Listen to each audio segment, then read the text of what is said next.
table ronde s'intitule « Tous dehors, comment préparer les enfants à prendre soin d'eux, des autres et du vivant ». Donc du coup, je vais présenter, on a la chance d'avoir 3 éminentes intervenantes qui viennent toutes de la région, donc de pas trop loin.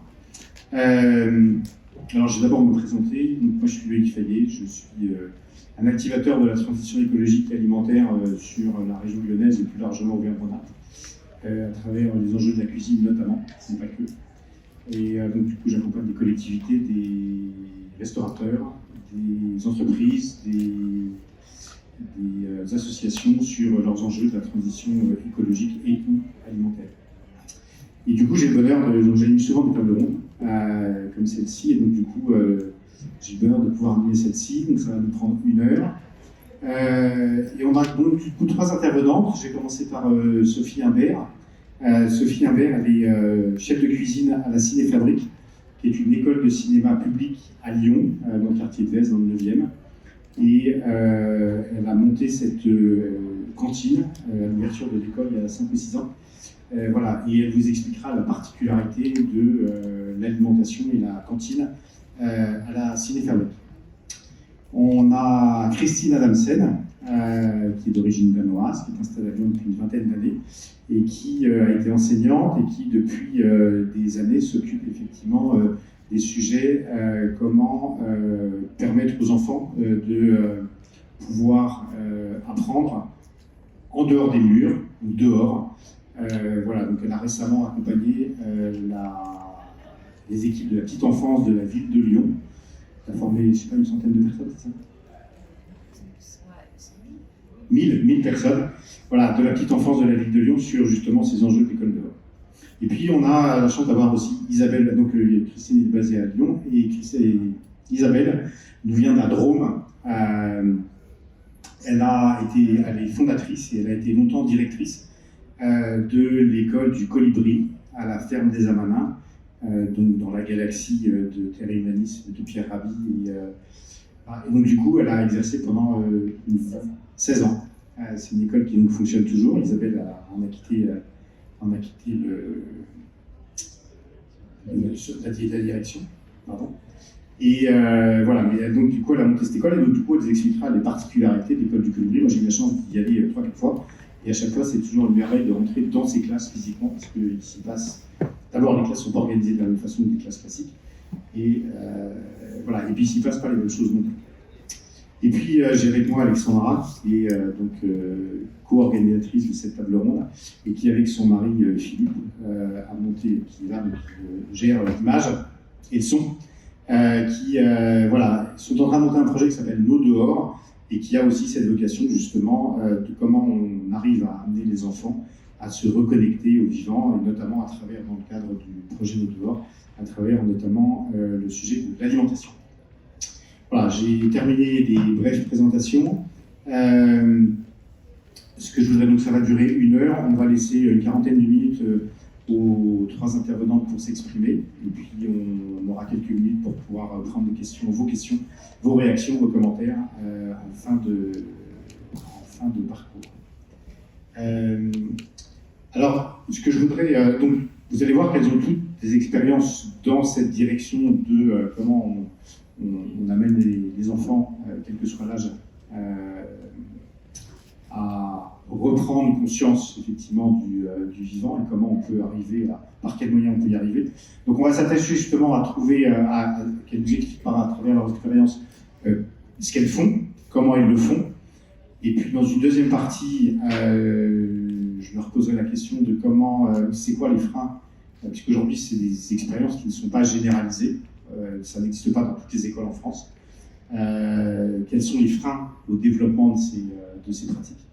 Et puis surtout, enfin, ce sera la question de quels sont les leviers justement pour lever ces freins et permettre une diffusion beaucoup plus généralisée de ce qu'elles peuvent faire, chacune à leur niveau, dans leurs différentes positions.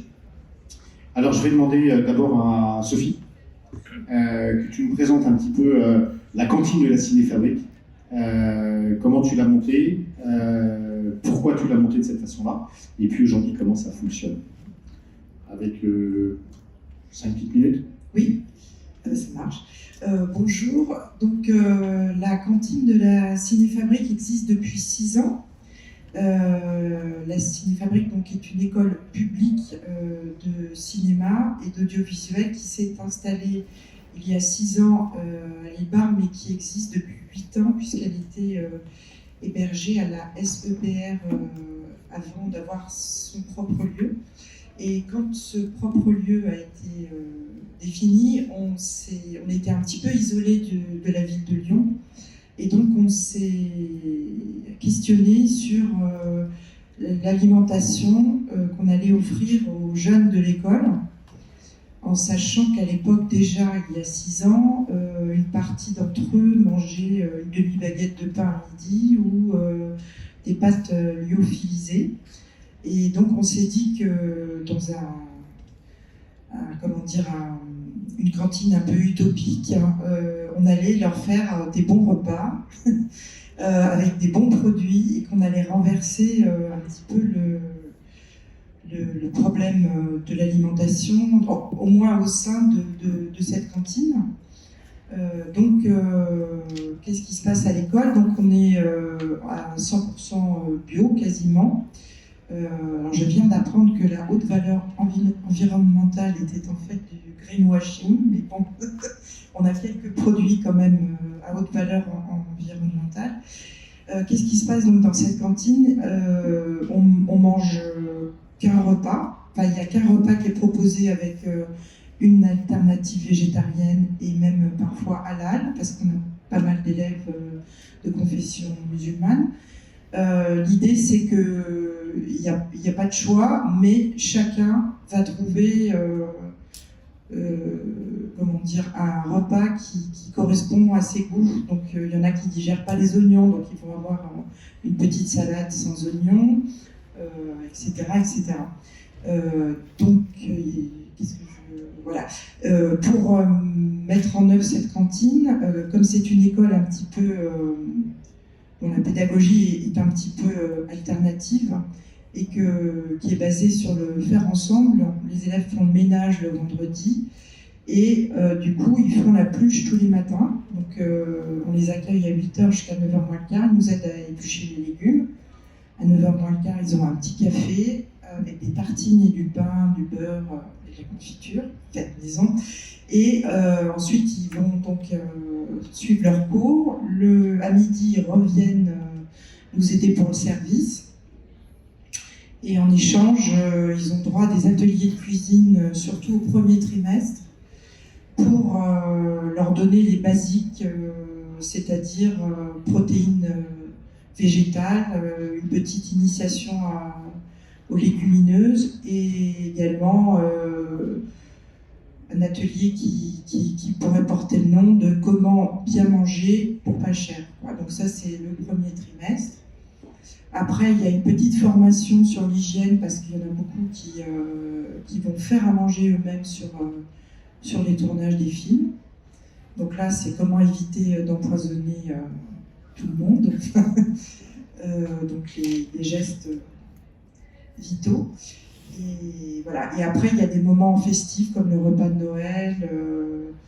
Il y a plusieurs moments, l'accueil des premières années où les élèves ont le droit de venir cuisiner avec nous. En général, on prépare ça le soir et du coup, on cuisine ensemble.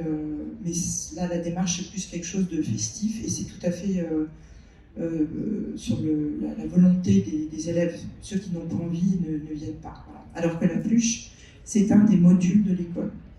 Donc, ils doivent être présents à la pluche. Voilà, je vais peut-être passer la parole. Alors, est-ce que tu peux nous donner rapidement les résultats que tu observes avec cette approche qui est très, très innovante et qu'on ne retrouve nulle part ailleurs, au moins dans l'enseignement supérieur? Quels sont les premiers effets que tu constates une fois que les élèves sont passés à la pluche, parce que ça va un peu les surprendre? Comment ça, à la pluche et au service, qu'est-ce que tu observes par rapport dans leur rapport à l'alimentation et puis la façon, et puis par rapport à l'équipe de cuisine aussi? Alors, au début, j'avais l'impression que c'était plus une lutte dans le sens où il fallait imposer des légumes aux élèves. puisqu'on mange quand même à peu près 200 grammes de légumes, enfin de cuidité comme on dit, donc soit des fruits cuits ou soit les 200 grammes par personne à chaque repas. Donc il y a un vrai boulot à la pluche. Mais si on se levait une heure plus tôt, on pourrait le faire nous.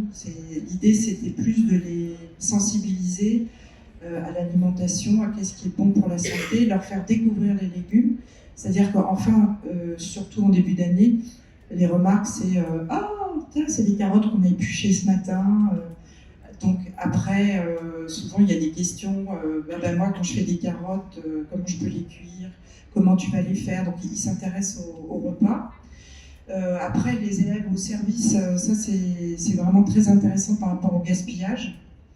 Parce qu'en fait, on leur demande de demander à leurs confrères s'ils ont faim, pas faim, etc. Donc en général, les assiettes sont pas pleines si les gens n'ont pas faim. Enfin, elles sont ajustées à l'appétit des élèves. Et puis, c'est assez intéressant aussi parce que on sait comme ça que les brocolis, c'est pas leur truc, ou alors cuits d'une certaine façon. Enfin, il y a une espèce de... C'est un peu comme si on était branchés sur leur goût et sur ce qu'ils avaient envie de manger. Le matin à la pluche, on leur apprend aussi à faire des petits gestes de cuisine. Il y en a qui n'ont jamais vu d'économe de leur vie quand même, et pas que les garçons. Et puis surtout, on les sensibilise, je crois, à ce qui se mange, quoi, de tout ordre. Et il y a beaucoup d'élèves qui, au départ, rechignent parce qu'il n'y a pas beaucoup de viande, mais qui après, au bout de 6 mois, ça va très bien. Et d'ailleurs, ils font eux-mêmes, ils font des légumes après. Sur les tournages, là, j'ai regardé un peu les menus qu'ils proposaient. Et, c'est assez calqué sur ce qu'on mange à la cantine. C'est assez. Donc ça commence à diffuser. Ouais. Excusez-moi. Est-ce qu'on peut juste avoir une idée de l'âge des enfants, des élèves? Oui, tout à fait. Ils ont entre 18 et 25 ans. D'accord. Merci. Ils ont le bac, ils sont après bac. Même s'il y en a qui n'ont pas le bac, ils sont. Merci. Christine, est-ce que tu peux nous décrire un petit peu ce que tu fais depuis un certain nombre d'années déjà, et puis comment tu procèdes? Oui, bonjour à tous et toutes. Donc Christine Adamsen, comme Loïc a dit, ça fait 19 ans que j'habite à Lyon. Je suis initialement enseignante de Copenhague, mais avec une formation, avec un diplôme qui n'est pas reconnu en France.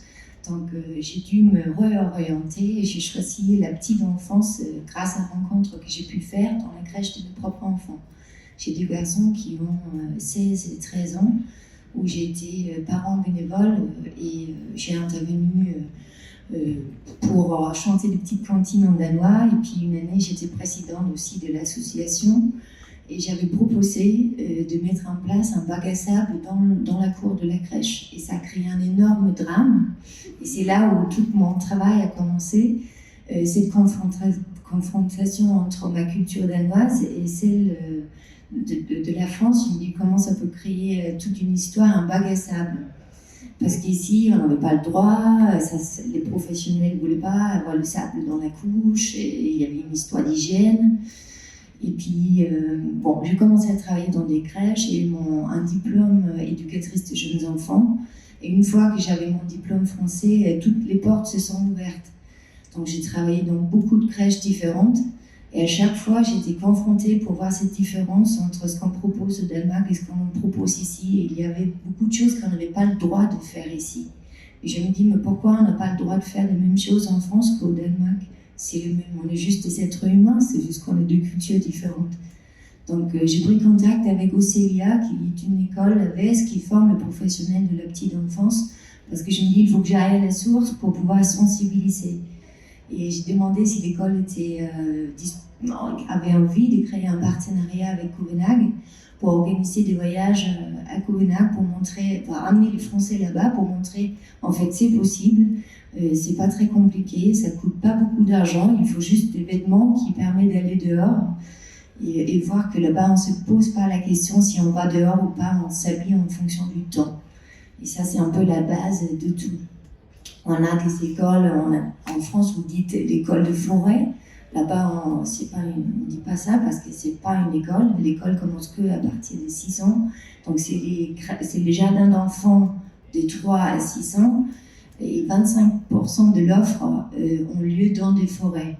Mais toutes les autres structures, que ce soit à l'intérieur de Copenhague ou dans des autres villes, il y a toujours un extérieur.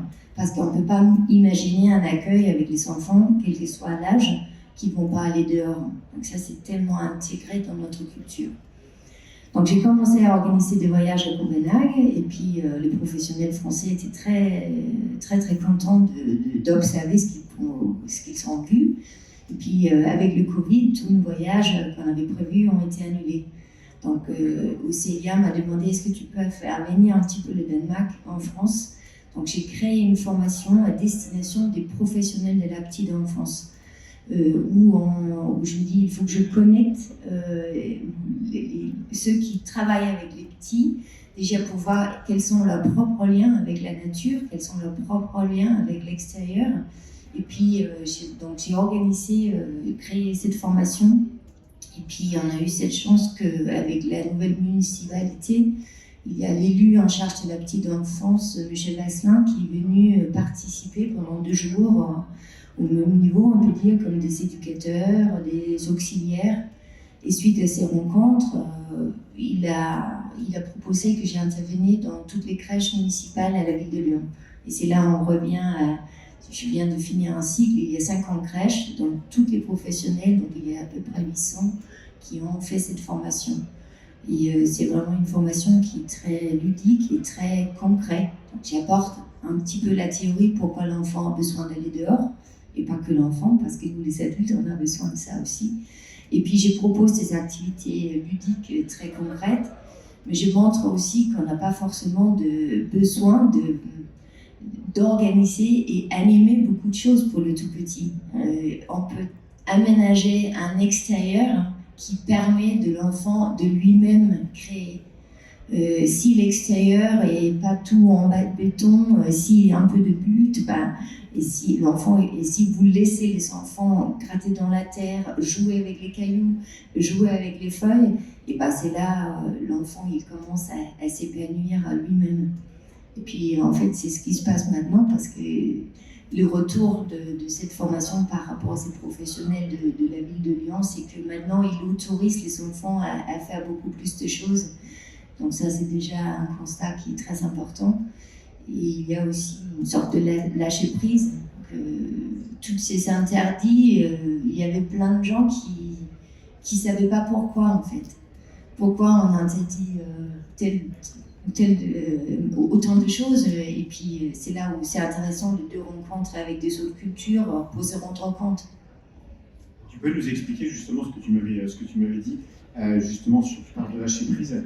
Et comment il faut sortir de ce besoin de tout contrôler et de pouvoir remettre un peu d'insécurité dans le processus éducatif.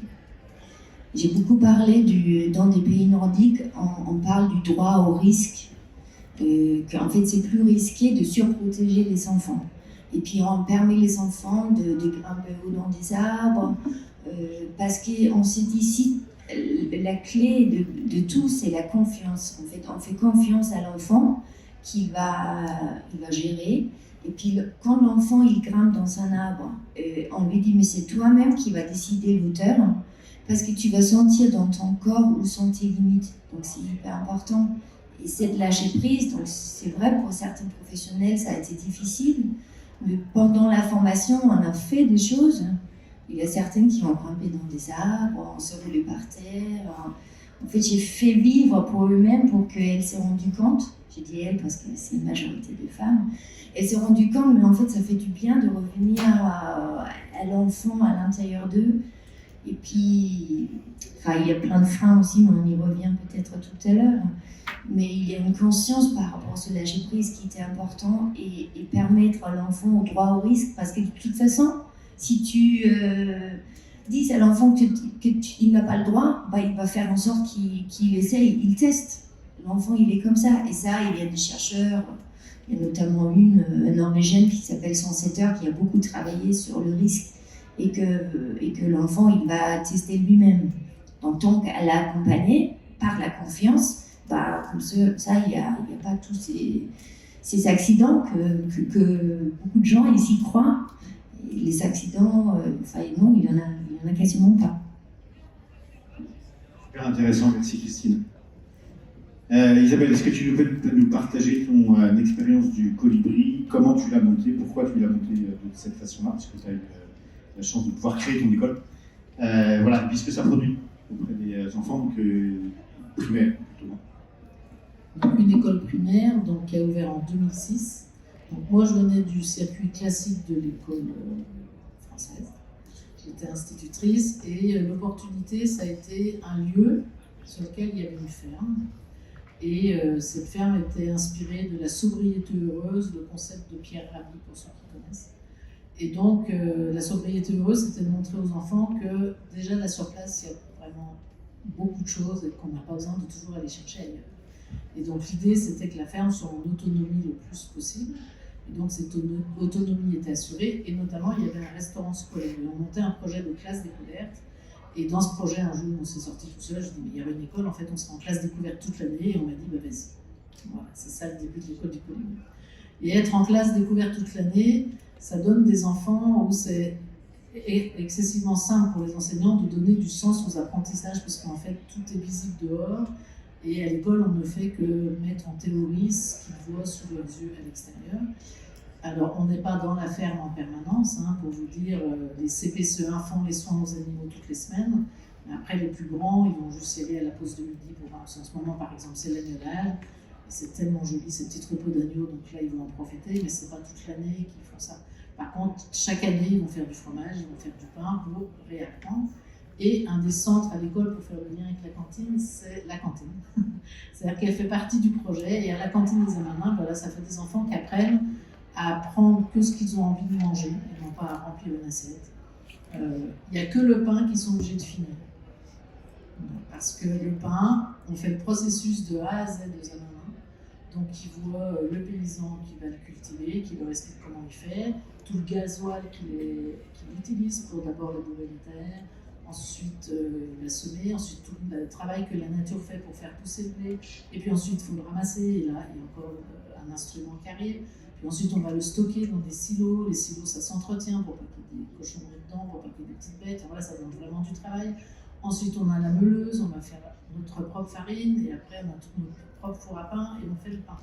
Ce fait que le boulanger, voilà, moi en 16 ans j'ai vu une seule fois des enfants jeter du pain par terre à la cantine. Et le boulanger l'après-midi est venu me voir. Et il leur a dit, ben écoutez, en fait moi ça m'a vraiment fait de la peine que vous jetiez mon pain par terre.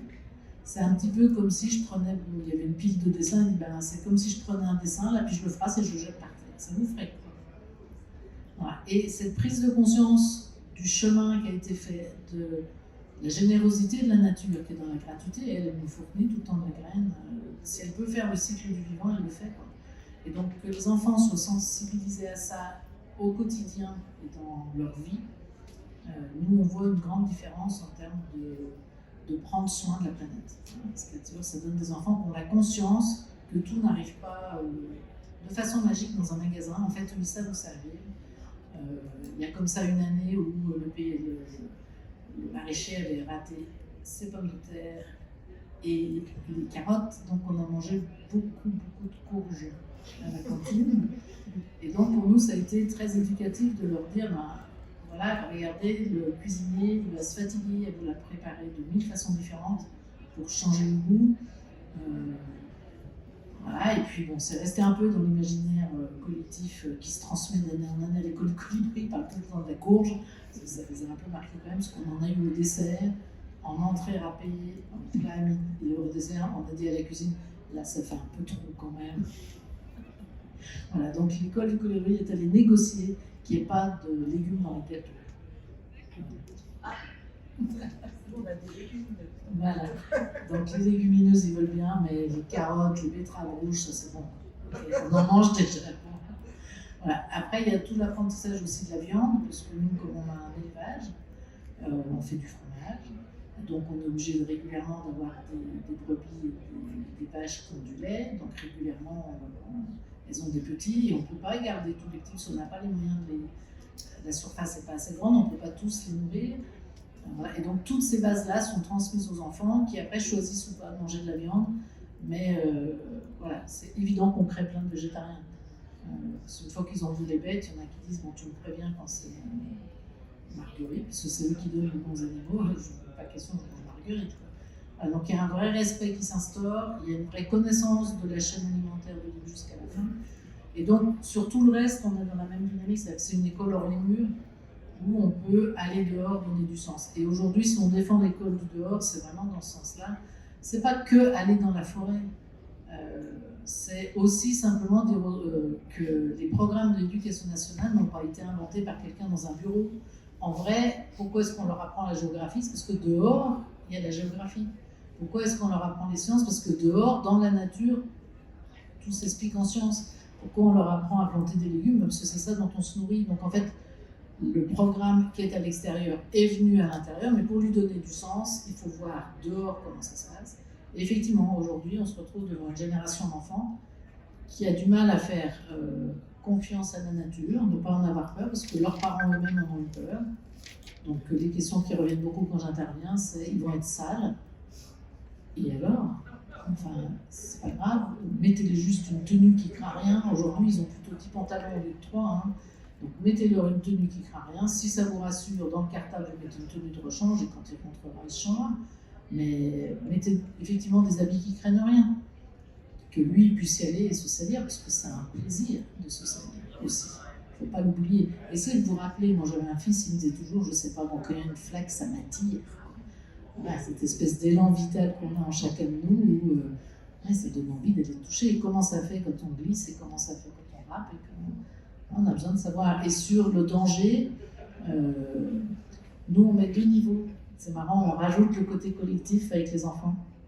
Et on leur dit, attention, dans un collectif, quelquefois, je veux faire comme mon copain pour lui montrer que je ne suis pas nul et qu'il va falloir que j'accepte mes limites. On travaille beaucoup avec là-dessus. C'est dans l'émulation de monter à l'arme.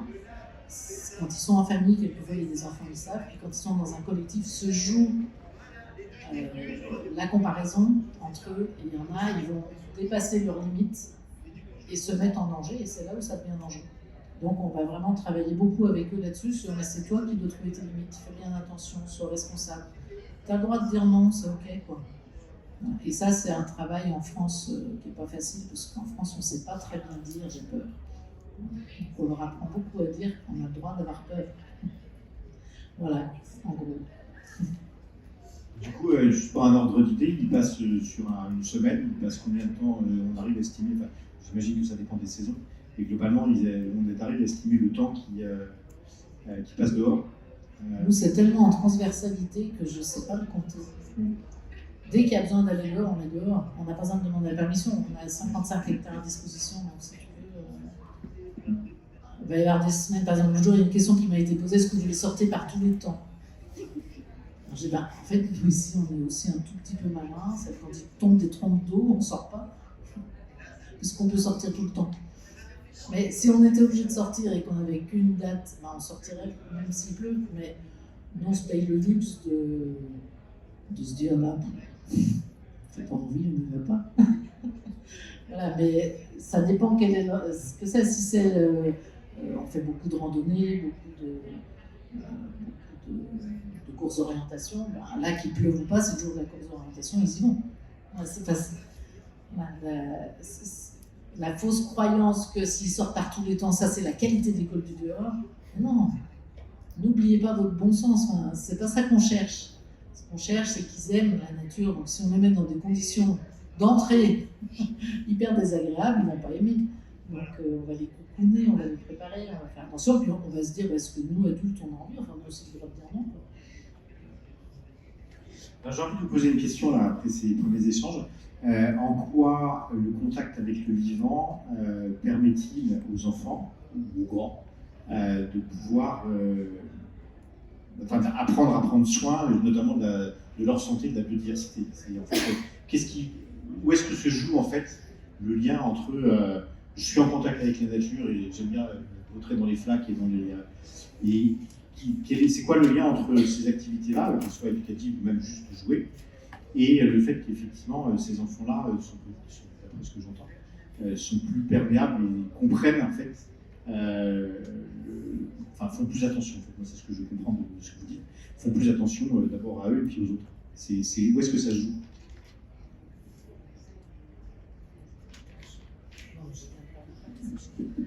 Moi, ce que je pense, que si l'enfant il est dehors, il est en contact avec les autres vivants, déjà ça lui fait une relation avec l'autre. Et que nous, les êtres humains, on n'est pas au-dessus des autres. Parce que pendant beaucoup d'années, on pensait qu'on était au-dessus. Et comment on peut vivre dans une sorte d'écosystème, pas l'expérience que l'enfant il découvre en observant une fourmi. Là, je parle pour les enfants tout petits. De permettre d'observer la fourmi, les gendarmes, observer la graine qui pousse, ça lui met dans une relation avec lui-même, que nous, on est tout petits sur cette terre. Et on est là très peu, dans un grand sens. Enfin, et je pense que c'est ça, quand tu permets à l'enfant de rentrer en contact avec les autres vivants, ça crée un lien avec soi-même. Et une sorte de... Oui, on fait partie de cette nature. Hein. Moi, je travaille beaucoup, je démarre mes formations, mes conférences on essaye d'identifier qu'est-ce que c'est la nature.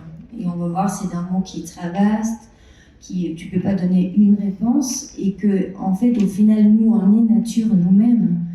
Et l'enfant, il a besoin de ça.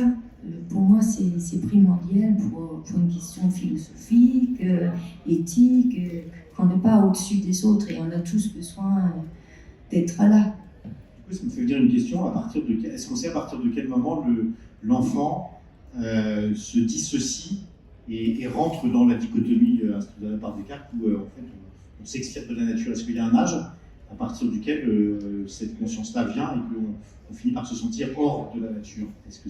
Ou est-ce qu'on l'a déjà depuis tout petit?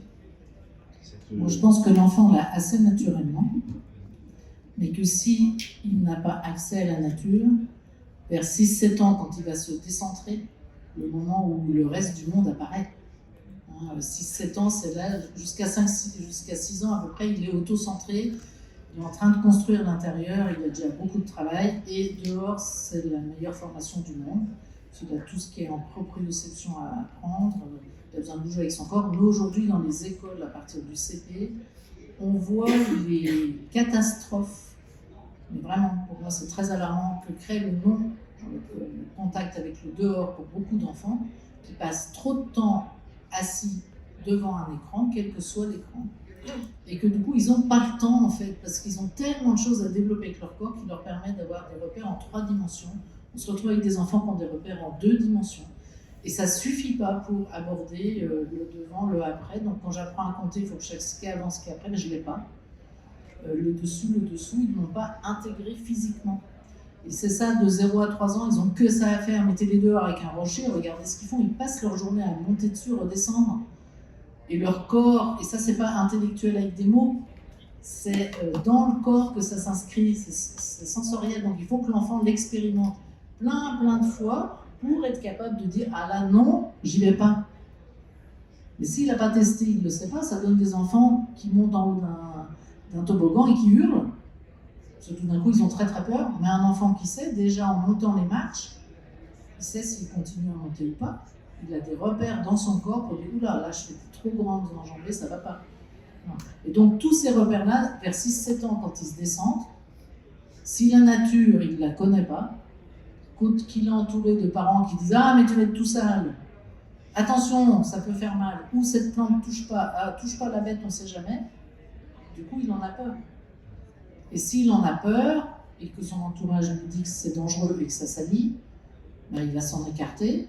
Et effectivement, d'être dans un square avec un sol bien plat, un sol en pneus, donc un petit peu redondant, du coup, c'est plus rassurant. En fait, on peut se faire très mal dans un square. Je ne vois pas pourquoi monter sur un arbre serait moins dangereux que monter sur un toboggan. Enfin, on peut aussi tomber dans le toboggan et se taper la tête. Enfin, bien sûr que ça peut faire mal, même si le sol est un peu mou. Et alors, la terre, c'est souvent assez mou.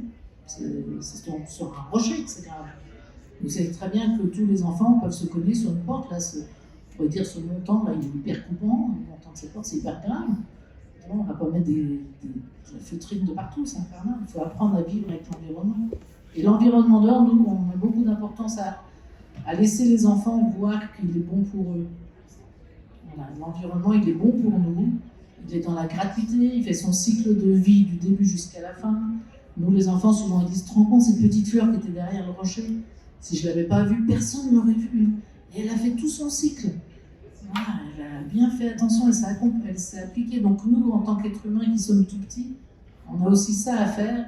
Voilà, philosophiquement, ça amène beaucoup de sujets pour les enfants. Tu disais même qu'on constate que les gamins qui n'ont pas l'habitude de marcher dans l'herbe, en fait, ils n'arrivent pas à marcher dans l'herbe. Oui, le jour, je formais des animateurs nature et ils étaient tous un peu estomaqués du nombre d'enfants aujourd'hui de 4 ans à peu près, qui, quelquefois, quand ils les amènent en sortie, c'est la première fois qu'ils courent dans l'herbe, ils tombent. Parce qu'en fait, leur pied a l'habitude d'être que sur du goudron ou du sol meuble, ce qui fait que le cerveau n'a pas appris à poser le pied sur un terrain irrégulier. Et donc, il dit, les premières heures, ils apprennent à ne pas tomber. Voilà, c'est très alarmant quand même. Voilà. Nous, on le voit vraiment dans les apprentissages du CP, où normalement on passe à l'étape suivante. C'est des enfants qui ne dessinent plus. Il y a 20 ans, quand les parents emmenaient leurs enfants, ils emmenaient des crayons de couleur et un coloriage avec eux toujours. Et au restaurant, ils s'embêtaient, ils coloriaient, ils dessinaient. Là aujourd'hui, ils font beaucoup moins ça, ce qui fait que au niveau graphisme, ils sont hyper en retard. Et quand on leur dit de dessiner, ils disent « je ne sais pas dessiner ». Un enfant de maternelle ne se posait pas la question de savoir dessiner, il dessinait. Très mal, on s'en foutait complètement, tout le monde trouvait ça très bien. Et eux, ils disent non, je ne sais pas faire.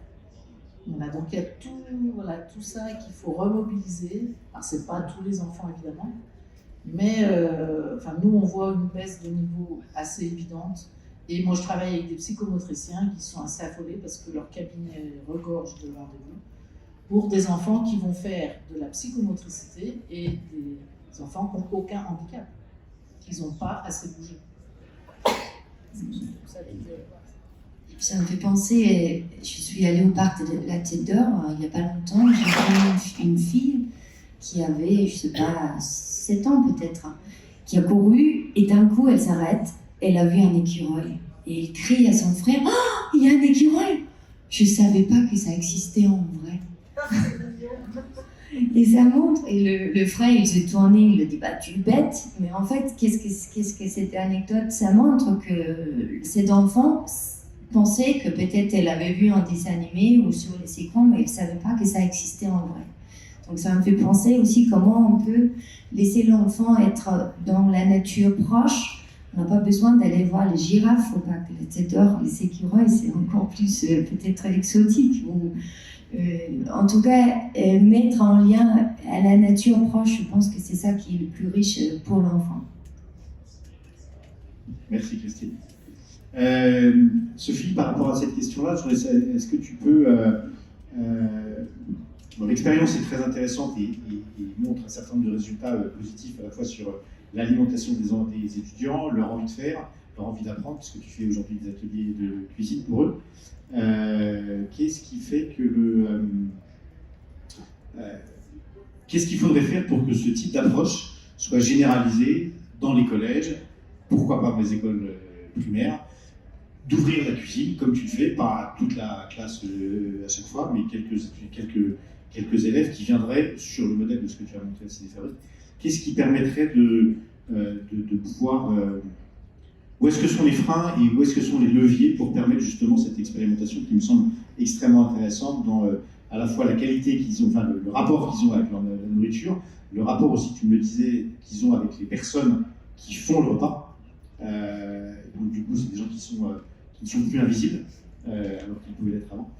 Voilà, où est-ce que tu situes les freins et c'est quoi les leviers pour que demain, dans les collèges, dans les lycées, voire des écoles primaires, on puisse soit faire des ateliers de cuisine comme le propose un certain nombre de cuisiniers, de grands chefs, et de remettre de la cuisine dans les écoles, ou avoir des expériences comme la tienne qui permettent justement de se réapproprier quelque part sa nourriture, juste parce que on coupe, on épluche, on touche.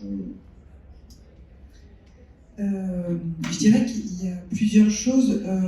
Là, en fait, ce qui se passe, c'est que c'est un peu comme ce que tu disais, c'est-à-dire qu'une école de cinéma, ça coûte 10 000 euros hein, par an dans le privé. Et que je pense qu'au départ, il y avait une envie aussi que les étudiants comprennent que tout ne tombait pas du ciel, comme tu disais tout à l'heure. Donc, c'est pour ça qu'on s'occupe ensemble de l'école, on s'occupe d'eux, et on leur apprend aussi à s'occuper d'eux.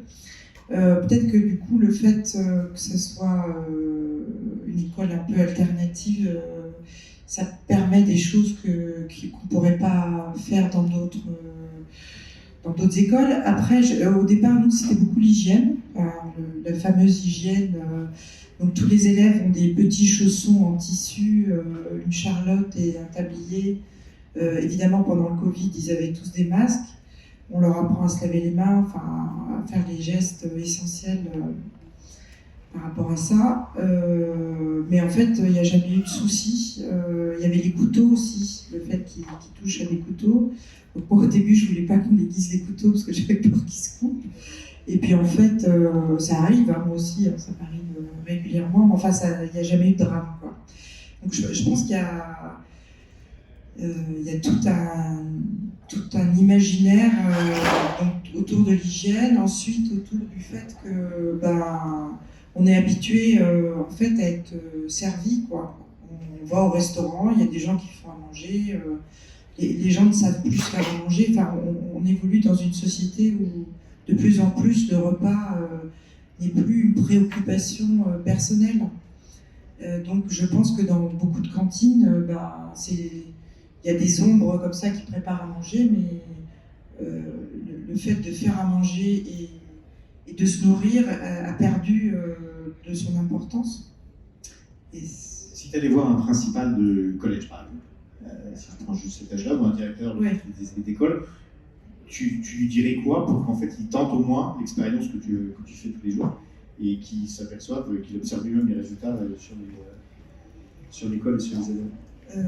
Je sais pas trop. Je pense que je proposerais d'abord des ateliers pour goûter, c'est-à-dire où on éplucherait des légumes et on goûterait la carotte crue, déjà de commencer à sensibiliser les gens à ce qu'ils mangent avant de rentrer dans la cuisine. C'est-à-dire que dans beaucoup de cantines, les plats viennent de l'extérieur. Donc, mais je commencerai par ça, par des ateliers de goût. Enfin, comme ça se fait déjà dans beaucoup d'écoles. Hein. Il y a beaucoup de petites classes dans le primaire où il y a beaucoup d'assos qui font ça. Je trouve ça formidable. Et après, je pense qu'il faut remanger des choses fraîches. Donc, ce qui est bien à l'école, c'est qu'ils s'aperçoivent que les légumes qu'ils ont épluchés, ils les mangent 2 heures après. Donc, ça met aussi l'accent sur s'intéresser à qu'est-ce qu'on mange, quoi. C'est pas juste un plat qu'on réchauffe dans un micro-ondes. Et puis, je sais pas, il pourrait y avoir 1 heure de cours par semaine où on goûterait. De même que les gens vont dehors pour. Ça pourrait être dehors, dedans, enfin, c'est-à-dire qu'on ferait venir des légumes, des tas de choses, des céréales, et puis on pourrait initier les gens à qu'est-ce que c'est, quel goût ça a, qu'est-ce qu'on peut en faire. Quelque part, reprendre contact avec leurs aliments, en fait. Ouais, mais au départ, ça doit un petit peu s'imposer, si je puis dire. Je demanderai au directeur de me laisser faire, de me donner 1 heure par semaine. Voilà. Merci. Christine, si je te pose la même question, aujourd'hui, c'est quoi les freins qui empêchent l'essaimage de ce type d'approche? Et pour toi, où est-ce que se situent les leviers qui permettraient justement que demain ou après-demain, on ait... Qu'est-ce que tu irais dire en fait aux responsables, au ministre de l'Éducation nationale pour qu'en fait il commence à lever les verrous sur cette peur, peut-être que vous l'avez exprimé, pour que on puisse au moins ouvrir les fenêtres de temps en temps à certains endroits et que ça puisse se généraliser? Alors certains freins, ça peut être au niveau des parents, que les professionnels ont peur des parents, la réaction des parents, un peu ce que tu disais Isabelle. Les parents le soir vont dire l'enfant il est sale. Donc la première chose c'est dialoguer avec les parents. Moi je montre des grandes photos avec des enfants qui sont pleins de boue et je demande dans une salle comme ça qu'est-ce que ça vous évoque et combien de personnes entre vous ça vous gêne. Donc déjà prendre la température par rapport les parents, est-ce qu'ils sont contre ou est-ce qu'ils trouvent qu'en fait ils voient la photo où il y a une fille qui est complètement contente. Donc ça c'est un peu le levier de dire identifier combien de personnes qui sont contre. Et puis dialoguer sur le bienfait pour l'enfant d'aller dehors, c'est un peu ce que j'ai essayé de faire avec les professionnels qui eux-mêmes ils se sont prêts à pouvoir argumenter vis-à-vis des parents et vraiment sur une argumentation que ça stimule le système immunitaire d'être dehors. La sieste dehors est beaucoup plus profonde pour l'enfant. Pour la concentration, l'enfant il se concentre beaucoup mieux quand il est dehors, il y a moins de conflits, beaucoup de liens sociaux qui se créent et aussi l'extérieur permet aussi des jeux non genrés dont on s'en fout, si c'est une fille ou un garçon on peut faire la même chose. Donc l'argumentation elle est longue, donc déjà que les gens ils sont formés pour ça, qu'ils le savent, bah ça c'est déjà un grand pas. Et puis, juste aussi se dire, si on pense qu'on vit dans une... Enfin, c'est souvent ce que j'entends, la société ici, c'est zéro risque. Mais en fait, ça veut dire quoi, zéro risque? Oui, que tu peux avoir des parents qui sont dans la procédure, mais en fait, tu veux quoi comme société? Ça n'existe pas, le zéro risque. C'est risqué de vivre tout court, mais moi, j'ai dit... Qu'est-ce que vous avez comme projet? Qu'est-ce que vous avez envie? Donc, allez-y. Commencez un autre frein, ça peut être les peurs. C'est un peu ce que tu disais. On a le droit d'avoir peur. Mais oui, on a peur. Mais c'est pas les peurs qui vont nous freiner. Donc, il faut commencer par identifier nos peurs. Est-ce que j'ai peur d'une araignée? Est-ce que j'ai crie quand je vois une araignée? Ou est-ce que... non, je crie pas. Ou ma collègue, elle crie pas. Donc, elle peut peut-être m'aider à enlever l'araignée. Donc identifier ses peurs et puis voir qu'est-ce qu'on peut faire avec ces peurs. Donc ça c'est autre chose aussi. Et j'ai dit mais voilà, j'ai envie de ça, donc c'est pas mes peurs qui me guident dans la vie non plus. Si je t'entends bien, si on veut mettre ça en place dans les écoles et dans les collèges, il faut embarquer en fait l'ensemble de la communauté, donc la direction, les enseignants, les parents, les élèves, pour qu'en fait il puisse y avoir ce que j'entends d'abord d'identifier effectivement les peurs et les freins qu'il peut y avoir, et puis de voir comment on a envie collectivement de les dépasser. Et donc du coup c'est un travail collectif qui a besoin, c'est pas une décision qui peut venir encore une fois d'en haut, il y a besoin d'une appropriation de la part de l'ensemble des acteurs. Et on a besoin d'une expérimentation, ça veut dire laisser les enfants expérimenter. C'est tout à l'heure tu avais parlé d'un économe. Par exemple, dans des structures d'accueil tout petits enfants au Danemark, on donne des économes aux enfants. C'est tout un processus, ils commencent avec une branche, ils font la geste, parce que pour la motricité c'est très important, donc ils apprennent à éplucher une branche, et puis ça peut être la carotte aussi, et ensuite ils passent au couteau, et là on parle des enfants de 3 ans, et après ils passent aussi, et là c'est aussi des enfants de 2 ans, 3 ans, les vrais. Et puis donc c'est un processus, donc forcément un enfant qui n'a jamais fait ça, il va être peut-être un peu perdu, donc il faut commencer vraiment à la base et faire confiance à l'enfant et lui permettre de faire des erreurs et ne pas le gronder parce qu'il fait une erreur. Parce que ça aussi, mes enfants, ils sont scolarisés dans la fonction publique et puis quand ils rentrent, ils disent combien de fautes ils sont. Et moi j'ai dit si tu as 2 fautes sur 20, ça veut dire que tu as 18 qui t'a fait correctement. Mais ça veut dire que tu peux changer aussi le focus. Est-ce que tu te focalises ce qui est bien et pas sur toutes les fautes? Donc ça aussi, c'est un autre travail à faire permettre qu'on se fait nos expériences. Je pense que c'est ce que tu fais, Isabelle. Et c'est comme ça qu'on apprend. Même question, Isabelle. Les freins et où est-ce que tu vois les leviers pour qu'on ait des écoles du colibri, pas forcément dans toutes les écoles, mais un peu partout en France? Bon, je pense que les animateurs nature, moi, ils ont un super rôle là. Là, en ce moment, on a mis au point une formation justement sur l'école du dehors. Et donc, moi, j'interviens sur la partie comment on fait le lien avec le programme. Je vous donne des liens très forts qu'on peut faire avec le programme. Un enfant, un jour, on abattait un arbre aux ananas. Et donc, on avait ramassé, c'était un chêne, donc on avait ramassé des glands qu'on était allé planter. Et puis ensuite, on observait ce chêne en train de se faire élaguer, parce que ça, c'est quand même passionnant. Hein. Voilà. Le chêne qui tombe, voilà. Et là, un enfant, tout d'un coup, qui me dit, mais si je comprends bien, les chênes que nous avons plantés verront des choses que nous ne verrons jamais. Ce chêne qui était là a vu des choses qu'aucun de nous n'avait vues. Voilà. Cet enfant, il est en train de faire l'histoire. Il est en train de se positionner sur la frise historique. C'est un passage très important. Hein. De même, devant un compost, un enfant qui, en atelier philo, fait le lien avec le compost.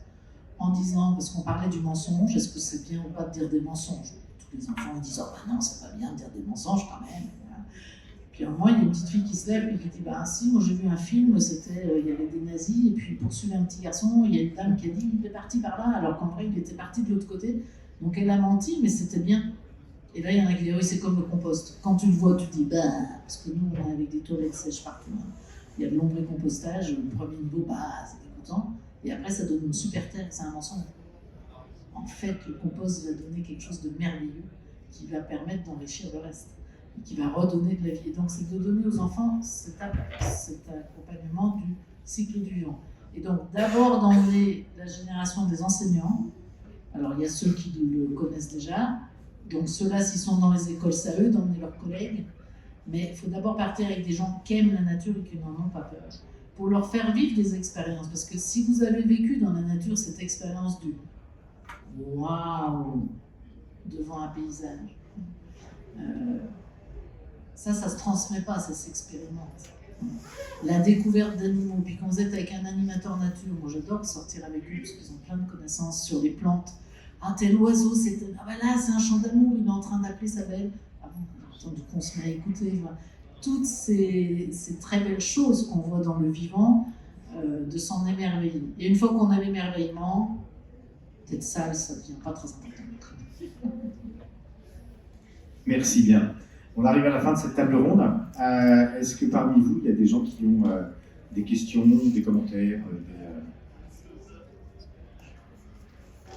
On peut faire le lien entre reconnexion à la nature et sobriété. Dans le sens où moi, j'ai l'impression de ne pas avoir de souci avec la nature, j'en ai pas peur, et je la force. Mais pour autant, arriver à me dire, bah, je vais acheter moins de vêtements, je vais acheter de seconde main, je vais pas évaluer un peu sa pièce, moi je fais chez moi, etc. Alors ça, c'est vraiment une très jolie question parce que c'est pour moi la sortie dont on a tous besoin. Si on apprend aux enfants à respecter le vivant et à prendre conscience qu'on en vient et qu'on en est complètement dépendant, c'est-à-dire que s'il n'y a plus de légumes, c'est très très embêtant. Et les gens, ils ont tendance à regarder les rayons des magasins. Mais en fait, c'est pas là que ça pousse les légumes. Donc c'est dans les champs, et la sécheresse de cet été, pour plusieurs personnes, a été une prise de conscience. Et moi, je me souviens de discours au bord de la Drôme, entre des paysans qui arrosaient du maïs, et des gens qui disaient, il ne faut pas arroser, et les paysans disaient, mais ce maïs, vous ne savez pas à quoi il sert, c'est pour nourrir les animaux de la viande que vous mangez. Donc ça veut dire que vous acceptez de ne plus manger de viande. Et là, tout d'un coup, les gens prennent en conscience que ça ne suffit pas de ne pas arroser, en fait. Il faut qu'on réfléchisse à l'ensemble. Et du coup, la sobriété, c'est repasser par la case, mais de quoi j'ai besoin? Et on a une société de consommation qui nous a mis en tête que ce qu'on a besoin, c'est de changer de voiture régulièrement, d'avoir des nouveaux vêtements régulièrement, d'avoir le dernier appareil extraordinaire qui est sorti en électronique. Et là, c'est juste revenir à mais tes besoins fondamentaux, c'est quoi? Or, beaucoup de gens dans cette salle, évidemment, ont déjà fait l'expérience que quand on perd quelqu'un de précieux, quand on vit un deuil douloureux, tout d'un coup, les valeurs, elles changent. Hein. Changer de voiture, ça devient complètement crétin, on s'en fout complètement. Les bases qui nous rendent heureux, c'est dans le lien, c'est dans la relation à l'autre, c'est dans le lien au vivant. Et donc la sobriété, c'est se dire, mais là, on a déjà tout. Nous, à l'école du Colibri, on ne fait pas de sortie scolaire, parce qu'on se dit, ils font déjà tous de covoiturage pour venir. Ben, notre très fort, c'est de ne pas utiliser des bus. Voilà, donc, mais ils sont hyper égalités à l'école du Colibri.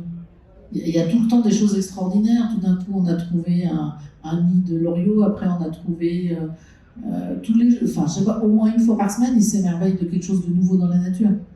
Voilà, parce qu'il y a le maraîcher qui en retourne dans son champ à trouver tel animal. Voilà, on a tout le temps des aventures. Donc en fait, déjà, on est excessivement gâtés. On a une mare, on peut aller pêcher. Enfin, vous imaginez, pour des enfants, c'est extraordinaire. Voilà, donc c'est réapprendre les choses simples et que finalement, s'il nous manquait tout, on est obligé de se nourrir. Donc il faut prendre, bon, j'aimais bien cette expression du jardin planétaire, il faut qu'on prenne soin de la terre sur laquelle on habite, parce qu'en fait, si on ne peut plus se nourrir, on va mourir. Donc il faut qu'on en prenne soin pour ça. Et c'est plus pour enrichir telle filière. Et voilà, l'autre jour j'entendais, c'était des pêcheurs. Et je me souviens, ça au moins 10 ans, ça, mais l'autre jour je l'avais entendu sur des agriculteurs et on tombe par terre, quoi. C'était au bord de l'Espagne, et donc les Espagnols avaient demandé qu'on arrête de pêcher les sardines parce qu'elles n'arrivaient plus à se reproduire. Et un pêcheur français qui disait: on n'a pas le droit de m'arrêter de pêcher la sardine, c'est mon métier. Mais un enfant de 5 ans, il va lui dire: bah, c'est idiot, parce que si tu prends toutes les petites sardines, elles ne pourront pas se reproduire et l'année prochaine, il n'y en aura plus. Les enfants de primaire, ils comprennent ça, mais ils sont eux, ils sont très pragmatiques. Ils comprennent très bien qu'il faut faire attention. Si on veut que ça se reproduise, il faut qu'on en ait plusieurs, quoi. Si on veut avoir de l'eau, il va falloir qu'on fasse attention de ne pas la gaspiller dans tous les sens. Si on veut... voilà, là, il y a eu les néocotinoïdes, je ne sais pas quoi, là. On va manger moins de sucre, mais en plus, c'est bon pour notre santé. Réjouissons-nous, enfin, c'est pas super grave, on va faire autrement. Ce qui est grave, c'est de croire qu'on peut continuer à faire pareil. Il va falloir qu'on soit plus sobre. Mais ça peut être très joyeux, la sobriété. C'est pas celle que nous vend le gouvernement avec des économies forcées, même si c'est bien, parce que ça a fait de l'effet et que les gens ont compris que c'était pas si grave de se chauffer à 19. Mais c'est une sobriété choisie, c'est une sobriété... Lisez La sobriété heureuse de Pierre Rabhi, c'est un petit livre, on se régale, quoi. C'est un choix de vie, c'est revenir à des choses plus précieuses. Faites des gâteaux avec des enfants, épluchez des légumes avec des petits, mais pour eux c'est le paradis sur terre, hein. Ils adorent ça. C'est passionnant, enfin voilà, c'est comment ça marche, comment ça fonctionne, comment ça se découpe, ils sont dedans, quoi. Voilà, donc on va revenir à des choses simples et non pas, on va pas le faire pour se priver, on va le faire parce que c'est agréable et que c'est bon. Moi, je veux bien compléter ce que j'ai dit tout le temps dans des crèches et aussi avec les parents. J'ai dit: arrêtez d'acheter des jeux en plastique. Et je montre des images des enfants dans l'Amazonie. Je pense qu'ils n'ont jamais eu un jeu en plastique et ils s'amusent bien. Donc on croit que l'enfant il a besoin de tout ça, mais en fait au contraire, quand il n'y a rien et qu'il a un extérieur, c'est lui-même qui va créer. Donc ça stimule sa créativité. Donc, comment on peut penser à ne pas polluer notre terre? On n'a pas besoin de polluer notre terre avec des jeux en plastique que l'enfant il n'a pas besoin. On crée un besoin, il n'a pas de base quand tu parles de besoins fondamentaux. Donc c'est ça aussi. J'ai été, quand j'ai travaillé dans des crèches en décembre, à dire vite, il faut faire la commande pour l'année prochaine. Et j'ai dit regarde nos placards, elles sont blindées, on a trop de choses. Pourquoi vous voulez qu'on achète de nouveau? Donc moi ce que j'ai dit, investis plutôt dans les vêtements pour pouvoir avoir le plaisir que si on a envie d'aller dehors quand il pleut, parce qu'on peut aussi trouver ça très drôle, moi je l'adore, ça dépend de plein de choses, s'il fait froid, mais en fait expérimenter la pluie, parce que c'est juste quelque chose qui est agréable de sentir l'air, et donc fait d'un investissement dans le vêtement de pluie au lieu d'acheter des jeux en plastique. Donc ça c'est un peu de sobriété aussi. Un autre exemple, l'école des colibris, ils ont un coin cabane. Et dans ce coin cabane, au départ, on a juste donné des grands bouts de bois en buis, des grandes branches de buis, et puis quelques palettes. Et en fait, essayez de vous rappeler quand vous étiez enfant, le bonheur d'une cabane, c'est pas de jouer dans la cabane, c'est de fabriquer la cabane. Et moi, je suis très triste quand je vois des cabanes toutes faites dans les jardins. Parce qu'en fait, ça on joue 5 minutes, c'est drôle. Voilà. Ça se joue pas, quoi. Parce que ce qui est drôle, moi je me souviens de balayer, de nettoyer, donc là ça serait la chambre, puis là c'est la cuisine, on est dans un imaginaire incroyable, et on peut la recommencer tous les jours, c'est ça qui est extraordinaire. Alors que s'il est déjà fait, là le jeu il est un petit peu... Et trop souvent les enfants d'aujourd'hui, on leur a squeezé la partie créativité. Donc il n'y a pas besoin de grand chose pour qu'ils s'amusent. Une dernière question? alimentaire. Oui. Nicolas Bardet-Verbillet, je suis des réseaux Canopé. C'était pas vraiment pour une question, mais plutôt pour un retour d'expérience de ce qu'on met en place aussi sur le territoire. On accompagne des projets. Ce sera mieux pour les autres. Merci. Donc Nicolas Bardet-Verbillet de Réseau Canopé, opérateur public de l'éducation nationale en charge de la formation continue des enseignants. C'était simplement pour vous partager aussi une expérience qu'on a sur le territoire de la ville de Lyon, où on accompagne une communauté de pratique d'enseignants qui travaillent la classe dehors. On a énormément de ressources, c'est une thématique qui est chère à Réseau Canopé, de travailler la classe dehors. Justement, je me retrouve bien dans vos discours, dans vos projets, parce qu'on partage aussi ces mêmes valeurs, de faire découvrir la nature au plus jeune âge, et aussi de trouver des moyens de partager dans la pédagogie des sujets sur lesquels les élèves apprennent autrement, dans un contexte qui leur est plus favorable parce qu'ils sont en contact avec ce qui fait en fait notre existence sur Terre. Voilà, donc c'était simplement pour vous partager aussi cette expérience, et j'ai beaucoup aimé aussi ce que vous avez partagé, notamment sur la petite enfance, qu'on connaît un peu moins à Réseau Canopé, mais qui en tout cas fait le lien avec ce qu'on met en place par la suite. Une autre question? Nous, on constate que ça donne du sens, tout simplement. Les enfants retrouvent du sens à ce qu'on leur apprend à l'école. Pour les enseignants, moi, je repromue les classes découvertes. Emmenez-les en classe découverte, emmenez-les en classe de neige, emmenez-les en classe de mer, qui voient comment ça marche, quoi. Et c'est vrai que l'éducation nationale s'était un peu repliée, mais c'est pas de la faute de l'éducation nationale. Moi, souvent, je refais un peu l'historique. Moi, j'ai débuté dans les années 80. J'étais dans les monts du Lyonnais. On allait voir la fabrication du saucisson, la fabrication des hauts, sans problème avec nos classes. Et puis il y a eu les normes européennes d'hygiène, ce qui fait qu'il fallait commencer à avoir une charlotte, un machin. Le paysan, il nous a dit, bon, c'est un peu compliqué, la production du jour, je ne pourrais pas la manger, donc j'ai mieux vous montrer de loin, c'était moins intéressant. Et après, ils sont venus à l'école, mais on n'a pas vu glisser, ça s'est fait, toute la société a mis ses normes. Et puis l'événement qui a vraiment bloqué, ça a été le drame de Grenoble. C'est-à-dire le lâcher où il y a eu des morts d'électricité. Derrière, effectivement, l'éducation nationale a mis des mesures excessivement sévères pour sortir, ce qui était logique. Et donc, nous, en tant qu'enseignants, on a bien vu qu'il y avait un avant, un après. C'est-à-dire qu'après, pour sortir, c'est devenu très compliqué. Et puis après, il y a eu l'apparition dans notre société de la prise de conscience qu'il y avait de la pédophilie. Et ça, c'est les classes découvertes qui ont pris un coup sur la tête. C'est-à-dire que les parents venaient tout d'un coup nous dire « Moi, je veux bien qu'on parte en classe découverte, mon enfant parte, mais est-ce que vous êtes sûr qu'il n'y aura pas de pédophile ?» J'ai dit « Le problème, c'est que c'est rarement marqué, par principe, voilà. Et par principe, ils sont plutôt là où il y a des enfants. Parce que chez les boulangers, il y en a peu, puisqu'il n'y a pas d'enfants. Enfin, voilà, on essaye d'en rigoler, mais il y a des gens que ça ne faisait pas rire du tout. On n'arrivait pas à dire « On fera attention, ne vous inquiétez pas, on ne le laissera pas tout seul. » N'empêche que ça a mis un frein. Moi, quand on a visité mon école, l'inspecteur, c'est la première chose qu'il m'a dit « Attention, madame Pelou, jamais seule avec un élève. » Je dis oui, mais en même temps, on ne va pas se mettre à avoir peur tout le temps. Si à un moment je suis seule avec un élève, je ne vais pas commencer à paniquer, parce que des fois on dise que, de temps en temps, je me suis ratée, je suis seule, puis c'est pas grave. Il n'y a pas non plus à mettre voilà, la peur a un peu gagné partout. Et je trouve très intéressant ce qui se passe depuis le confinement, dans le sens où ça a réouvert un besoin. Et on ne parle plus de toutes ces normes de sécurité. C'est plus trop le sujet. Moi, je suis enchantée, ravie de voir que les écoles publiques se réapproprient. Moi, je travaille beaucoup avec des enseignants, ils sortent, quoi. Voilà. Et tout d'un coup, les règles, ça devient un petit peu moins le premier frein. Et donc, c'est plutôt du côté des parents. Et puis, il y a vraiment à travailler, c'est très intéressant ce qu'ils font là dans la formation, de travailler avec tous les corps métiers. C'est-à-dire que nous, chaque fois qu'on met en place dans des écoles du dehors, on fait venir les personnes qui font l'entretien des classes quand on refait les cours de récréation. Et on associe tout le monde pour que tous les besoins soient nommés.